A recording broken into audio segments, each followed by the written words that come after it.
Olá pessoal, tudo bem? Para quem não me conhece ainda, muito prazer.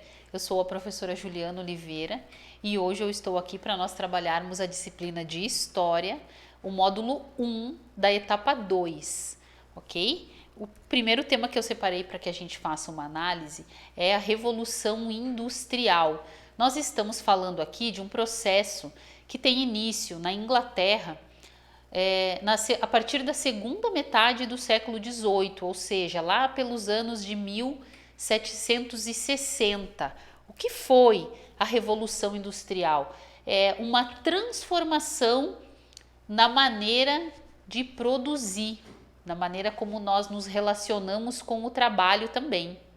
E aí sempre surge uma questão de por que ela começou na Inglaterra. Será que ela poderia ter começado em outro país? Poderia ter sido na Alemanha, na França, na Holanda, no Brasil, nos Estados Unidos, talvez?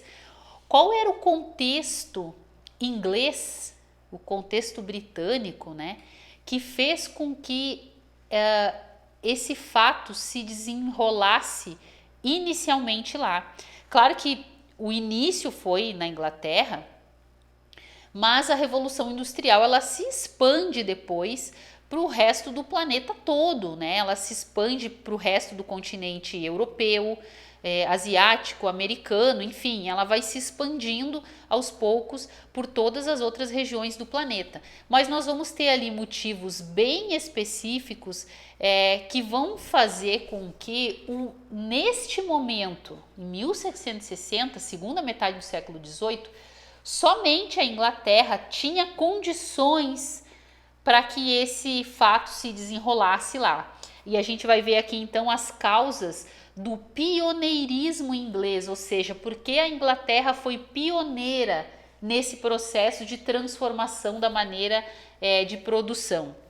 Então, a consolidação da burguesia, a Inglaterra já tinha passado por uma revolução, a Revolução Gloriosa.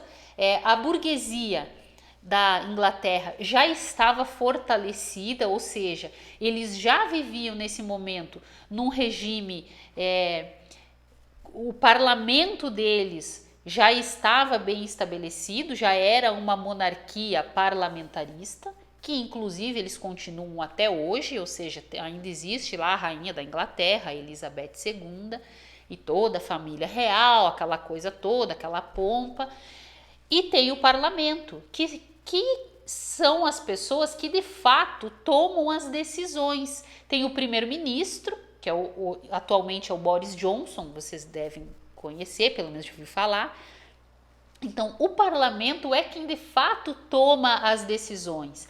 A Inglaterra, nesse período aqui, no século XVIII, ela já tinha saído do regime absolutista, que era aquele regime, o antigo regime, ou seja, quando os reis tinham todo o poder centralizado em si, na sua pessoa. Então já tinha conquistado esse novo modelo. A burguesia já tinha suas representações no parlamento e por isso ela estava fortalecida. Esse foi um fator muito preponderante para que a Revolução Industrial acontecesse lá. A riqueza gerada pela política mercantilista, ou seja, o comércio com outras regiões do planeta, a dominação dos mares. A Inglaterra era a senhora dos mares, porque ela tinha a maior frota, mais poderosa, os navios mais modernos, os marinheiros mais experientes para aquele momento. Então eles faziam comércio com diferentes regiões do planeta já nesse período aqui. Então isso também enriqueceu bastante a burguesia inglesa. Bastante reservas de carvão mineral e ferro, que foram o motor para a Revolução Industrial, para as máquinas que viriam a surgir mais para frente. Já tinham uma tradição na indústria têxtil, né, na produção de tecidos, e foi esse ramo, né, da indústria, foi essa produção de tecidos que foi o pontapé inicial da Revolução Industrial. Eles eram a maior potência naval, como eu falei, né, anteriormente. A Inglaterra era a senhora dos mares, a rainha dos mares, enfim, e tinha bastante mão de obra disponível em função de uma política de cerceamento de zonas de propriedades rurais que acabou resultando num êxodo rural, fez com que as pessoas migrassem do campo para as cidades. Então tinha muita mão de obra disponível nas cidades. Isso também ajudou nesse processo de consolidação da Revolução Industrial lá na Inglaterra. Um dos aspectos negativos, vamos dizer assim, da Revolução foi a extinção do modelo artesanal. Então eu separei aqui para vocês o fim do artesanato. Foi a substituição gradual dessa forma de produção, é importante salientar isso, não foi de uma hora para outra, ele foi sendo substituído aos poucos. Antes, o controle da produção era feito pelo próprio artesão, ou seja, se eu produzo tecido e eu moro lá no campo, eu tenho uma máquina manual de tecer, de fiar, eu produzo a ovelha, eu tiro a lã, eu preparo os fios, eu produzo o tecido, eu vendo. Então, eu sou dona de todo o processo de produção. Eu sei e faço parte do início ao fim desse processo. Isso vai ter fim depois, porque quando chegam lá nas fábricas, eu simplesmente aperto o botão e deixo e vou fazendo as coisas conforme a máquina vai trabalhando e vou organizando, alimentando a máquina. Então eu já não sou mais dona de todo o processo. Então, aqui no artesanato, a burguesia não tem controle nesse processo, como eu falei para vocês, né? Eu crio a ovelha, eu produzo o fio, eu trato a lã, eu vendo o tecido, eu tenho controle total, a burguesia não tem controle. E a experiência era muito valorizada no sentido do artesão. Por exemplo, eu pegava uma pessoa que produzia sapato, era todo feito manual. Então, para produzir um par de sapato, por exemplo, demorava cerca de 18 horas de trabalho de um artesão. E tudo tinha que ser feito milimetricamente e dependia muito da habilidade. O que depois também foi descartado porque eu precisava apenas de trabalhadores que fossem capazes de alimentar as máquinas, apertar, ligar ou desligar um botão. Então, até aqui eu tinha valorização da experiência. Depois a gente começa a ter um investimento de máquinas para substituir essa produção artesanal, ou seja, se eu tenho um trabalhador um artesão que demora 18 horas para produzir um sapato, depois eu vou ter uma máquina que faz 50 pares de sapato por hora, por exemplo. E aí eu não preciso de nenhuma habilidade especial do trabalhador. Eu preciso apenas que ele alimente a máquina, que ele coloque as matérias-primas e que ele saiba ligar e desligar o botão.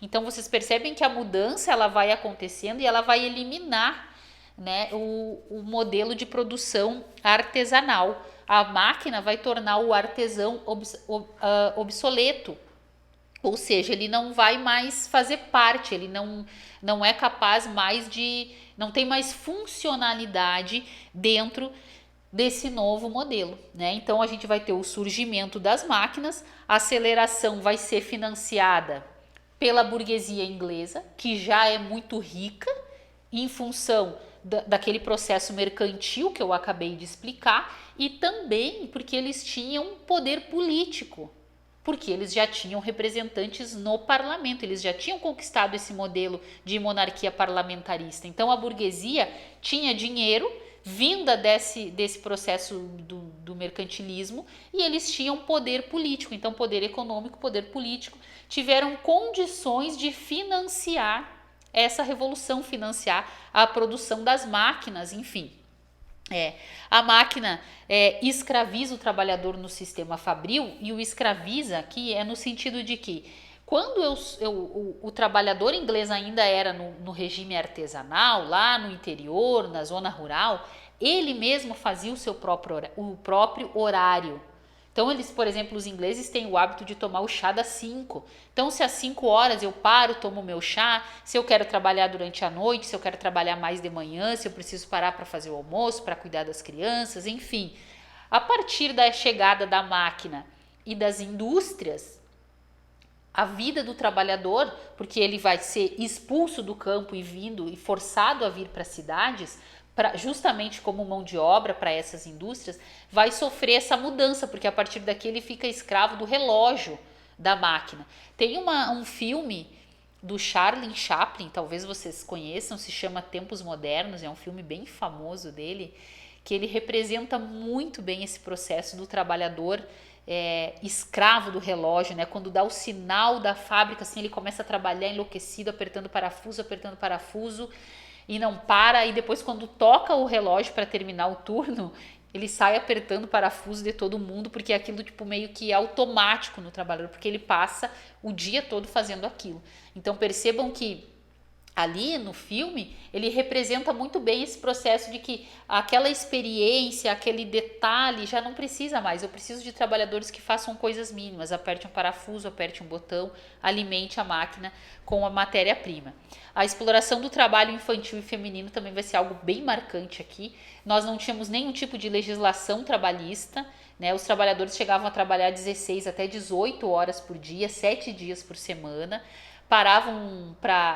Na verdade nem paravam para almoçar. A gente tem alguns relatos dos trabalhadores da época que eles almoçavam enquanto as máquinas estavam trabalhando e eles iam comendo conforme desce. Então era um trabalho bastante precarizado.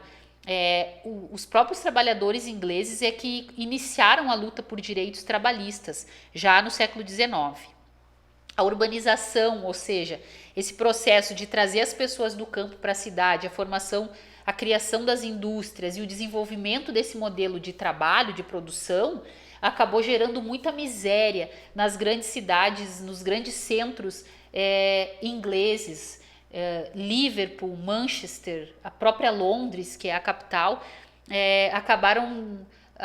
essas cidades acabaram sendo os pontos principais que recebiam esses trabalhadores que estavam vindo do campo. As indústrias principais se encontravam nessas cidades, mas eles acabavam não tendo estrutura para suportar toda essa população que vinha chegando, e então a gente vai ter muita miséria, os subúrbios, pessoas que viviam em casebres, insalubres, sem esgoto, saneamento, água encanada, nada dessas coisas assim.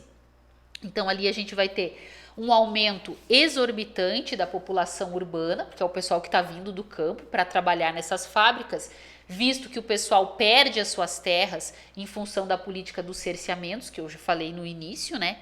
A separação entre capital e trabalho, a gente vai ter aqui, isso é bem interessante, porque antes, quando era lá naquele fazendeiro que tinha ovelha, criava a ovelha, tirava a lã, fazia o fio, fazia o tecido e vendia, capital e trabalho não tinha essa separação, eram juntos. Eu era o dono da ovelha, eu era dono de tudo e eu fazia o trabalho. Então não tinha separação entre capital e trabalho. Aqui é diferente. Aqui eu vou ter o capitalista, sempre lembrando que eu estou no século XVIII, né? 18, na passagem para o XIX. Aqui eu vou ter o capitalista, que é o dono da fábrica, o dono da máquina, e o trabalhador, que é aquele que tem apenas a sua força de trabalho para oferecer. Eu não tenho nada além disso. Então aqui a gente tem a separação entre capital e trabalho.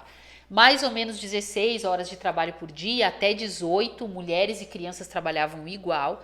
Os salários eram muito baixos e o surgimento de bairros muito pobres nas periferias das grandes cidades. Dessas que eu mencionei para vocês e outras, né? Liverpool, Manchester, Londres, enfim. Com o passar dos anos, começa a haver algum tipo de investimento para melhorar as condições de vida da população, mas isso já no final do século XIX, por aí, durante o século XIX, já no finalzinho, a classe operária europeia já está em condições razoáveis.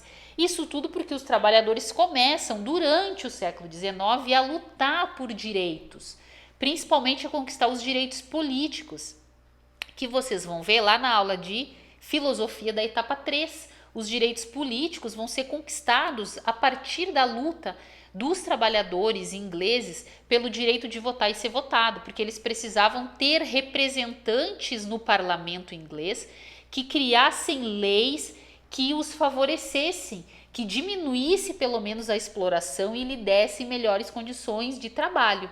Então, a partir daí, começa a se perceber assim, bom, se os trabalhadores viverem um pouco melhor, eles podem produzir mais. Então, não significa que alguém estava preocupado com a qualidade de vida de fato do trabalhador. Era só pelo fato de que se ele se alimentar melhor, se ele morar num lugar melhor, mais decente, se ele não chegar no serviço tão cansado, ele pode produzir cada vez mais.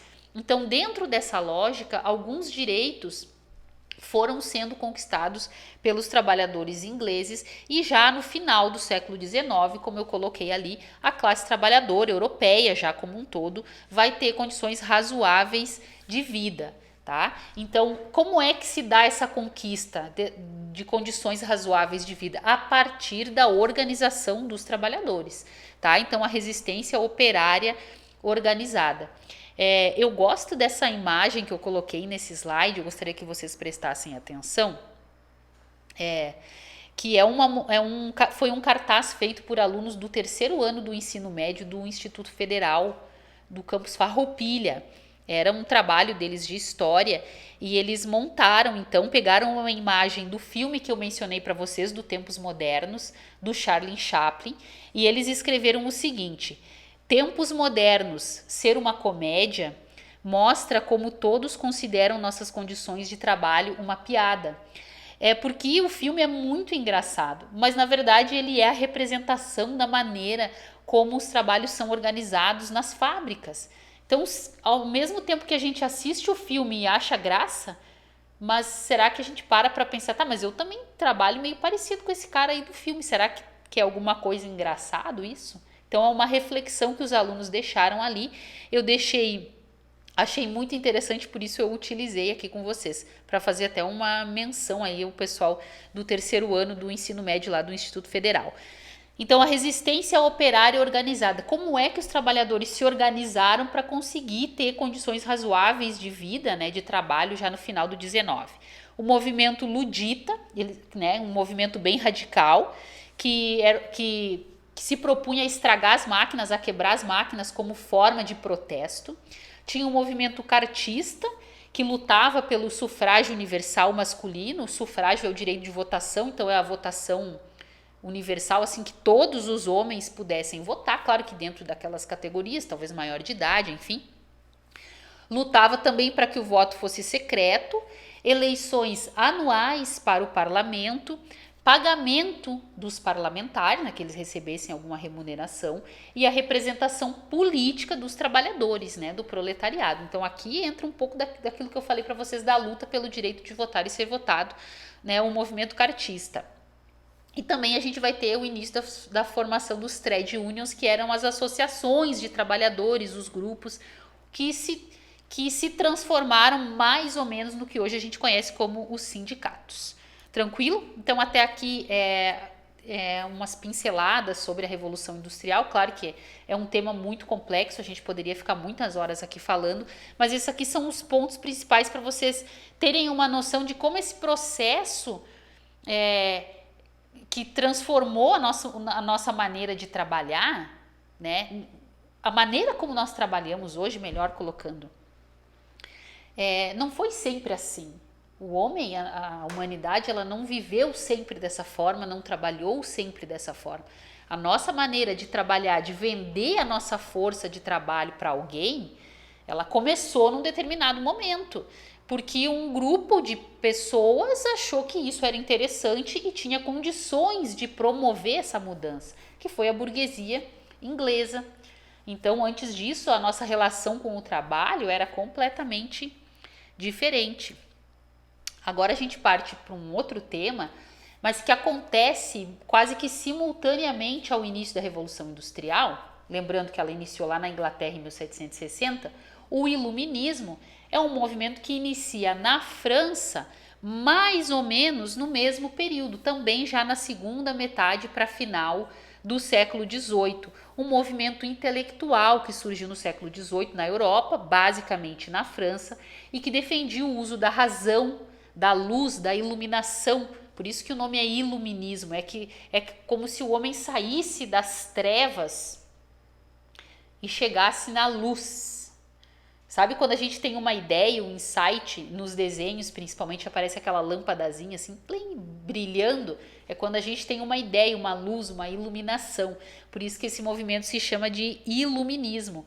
Era um movimento que propunha mudanças políticas, econômicas e sociais numa França que, diferentemente da Europa, vivia ainda num regime monárquico autoritário, onde os cidadãos, nem mesmo a burguesia, não tinha direito nenhum. Então começa-se essa elite intelectual francesa começa a se organizar e pensar maneiras de se organizar social e politicamente diferente. Esse então é o iluminismo. Tinha o apoio da burguesia, pois os pensadores e os burgueses tinham interesses em comum. Ou seja, como eu falei para vocês, era uma crítica ao antigo regime, ao absolutismo do rei, ao poder da igreja, né? A igreja muitas vezes ela se posicionava num lugar superior ao poder do rei ainda, então a igreja católica tinha muito poder aqui, a fé se sobrepunha à razão, à capacidade de pensar, de raciocinar do homem.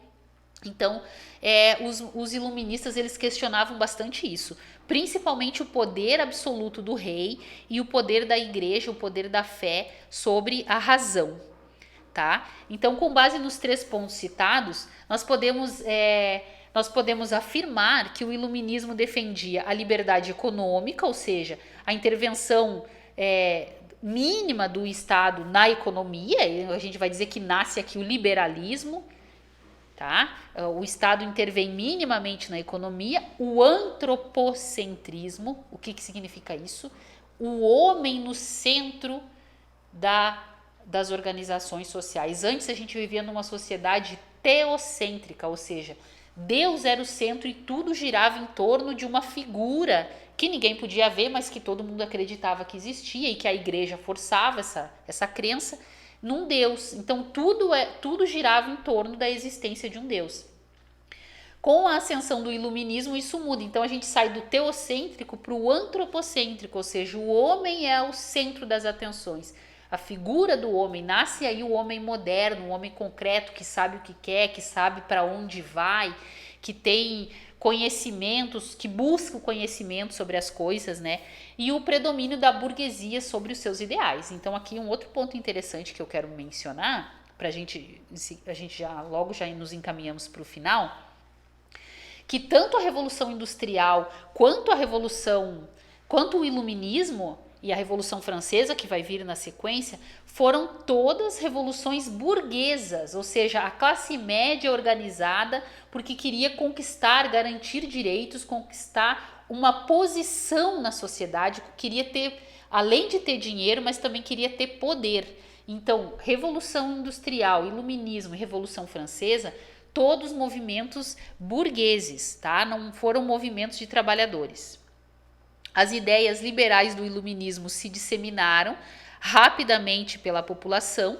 Alguns reis absolutistas tiveram que ceder a essas ideias com medo de perder o governo. E aí a gente vai dizer que nós vamos ter alguns reis chamados de déspotas esclarecidos, que são aqueles reis que se mantêm no poder, mas eles conseguem concordar e entender e absorver certas ideias vindas da burguesia, que foi o que aconteceu na Inglaterra, por exemplo, como eu mencionei no tema anterior. Ou seja, a gente já tinha uma monarquia parlamentarista. O rei, para não perder o poder, faz o quê? Ele cede para a burguesia e forma um parlamento que toma as decisões, mas eu me mantenho no trono. Então é uma maneira de tu tentar conciliar para não perder o poder. Resultado do iluminismo, desse movimento de contestação do poder absoluto do rei, do poder da igreja, né, da fé, enfim, nasce em 1789 a Revolução Francesa, que é um marco na história da humanidade, porque a partir da Revolução Francesa é que nós vamos ter o início da era moderna, da idade moderna, da modernidade, desse homem aí, né, desse cidadão que começa a conquistar direitos, que começa a valorizar a ciência, depois da gente ter passado 1000 anos de Idade Média, né, que a gente vai chamar de Idade das Trevas, a gente nasce então na Iluminação. Então foram 1000 anos de trevas na Idade Média e depois a gente vem para a Iluminação. O iluminismo nos traz de volta e a gente vai ter ali o ápice desse movimento com a Revolução Francesa em 1789, vai durar 10 anos, né, 1799, quando Napoleão Bonaparte vai dar um golpe e vai voltar a França aquilo que era anteriormente. Então a gente tinha a França em crise econômica, política, financeira, enfim, a burguesia querendo ascender socialmente, politicamente, queriam o fim do absolutismo, né, não queriam mais ter um rei que mandasse em todas as pessoas de acordo com o seu bel prazer, sem seguir nenhuma regra, nenhuma constituição, nenhuma lei. Simplesmente o rei decidia e estava decidido, então isso estava sendo muito contestado. Teve muito radicalismo, né? Nós tínhamos ali jacobinos, girondinos, né? O partido dos radicais, o partido dos moderados, vamos dizer assim. Então teve muito radicalismo, a era do terror jacobino durante a Revolução Francesa, e os ideais iluministas foram a base dessa revolução.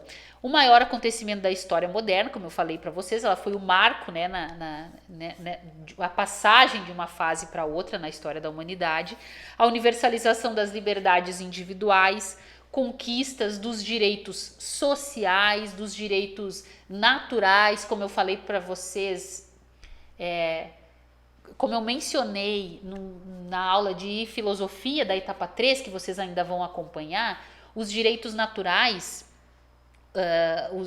enfim, os direitos civis, eles nascem aqui, na Revolução Francesa, quando eles começam a questionar, não, o rei não pode mandar na nossa vida, no que a gente pensa, no que a gente fala, onde a gente vai, no que a gente tem. Nós temos direitos que nascem conosco.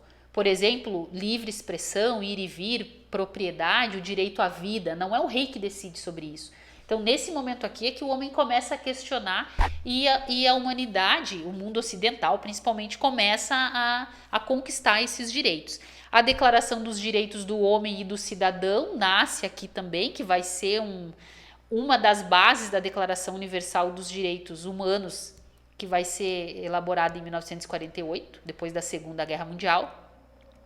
E a democracia representativa, a gente vai ter aqui, voto do povo, quer dizer, a população votando. Claro que não era todo mundo, principalmente os homens e aqueles que tinham posses, as mulheres estavam fora. Muita gente ficava fora disso aqui, do que eles chamavam de democracia. Era bastante diferente do que nós entendemos hoje, mas foi o início, o reinício, vamos dizer assim, porque nós tínhamos lá na Grécia Antiga já o início desse modelo, aí depois veio a Idade Média, 1000 anos, nós ficamos mergulhados, né, num abismo profundo, intelectual, enfim, científico, e depois a gente renasce, a gente volta à luz com o movimento iluminista que vai culminar aqui na Revolução Francesa até 1799, quando o Napoleão Bonaparte, que é uma figura histórica muitíssimo conhecida, tenho certeza que vocês já ouviram falar, pelo menos o nome, Napoleão Bonaparte, ele nasce justamente da Revolução. O Napoleão Bonaparte ele faz parte do Partido dos Moderados,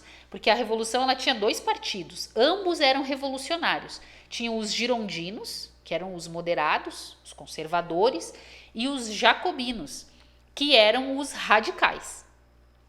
E aí a gente teve durante os 10 anos uma disputa de poder entre girondinos e jacobinos durante a Revolução, no governo da França. Pouco foram os jacobinos, depois girondinos, enfim. No final, quando os moderados, esses conservadores chegam no poder, a França está vindo de um caos, da era do terror jacobino, então está tudo uma confusão. E eles acreditam que precisam colocar no poder alguém que a população respeite, alguém que o exército respeite. E eles escolhem um jovem general que estava se destacando muito na defesa das fronteiras da França, porque a França estava sendo atacada por muitas outras nações nesse período, que estavam tentando reestabelecer a monarquia. E aí então eles estavam se defendendo muito bem, e quem estava à frente dos exércitos franceses nesse período era esse jovem general, o Napoleão Bonaparte. Então os girondinos, esse partido dos moderados, eles escolhem o Napoleão para colocar de líder, né, do governo, assim. E aí o Napoleão Bonaparte, a gente vai dizer assim, o poder subiu para a cabeça do Napoleão, ele acabou dando um golpe, um alto golpe, porque ele é o líder da revolução, né, ele é o líder, o governante principal, mas ele dá um golpe nele mesmo, assim, um alto golpe, mais ou menos como fez o Getúlio Vargas em 37 aqui no Brasil, porque ele estava no poder e ele dá um golpe para ele mesmo continuar no poder. O Napoleão Bonaparte dá um alto golpe, né, o golpe do 18 Brumário, e ele vai se declarar imperador da França, ou seja, a França sai de um regime monárquico, vem para um regime republicano e depois ela volta para um regime de império, que é praticamente um regime monárquico de novo. E o Napoleão Bonaparte inicia uma era de invasões e dominações e expansionismo territorial da França, que nós vamos chamar de Era Napoleônica, que vai durar ali cerca de 14, 15 anos mais ou menos, até 1815, até que ele vai ser derrotado.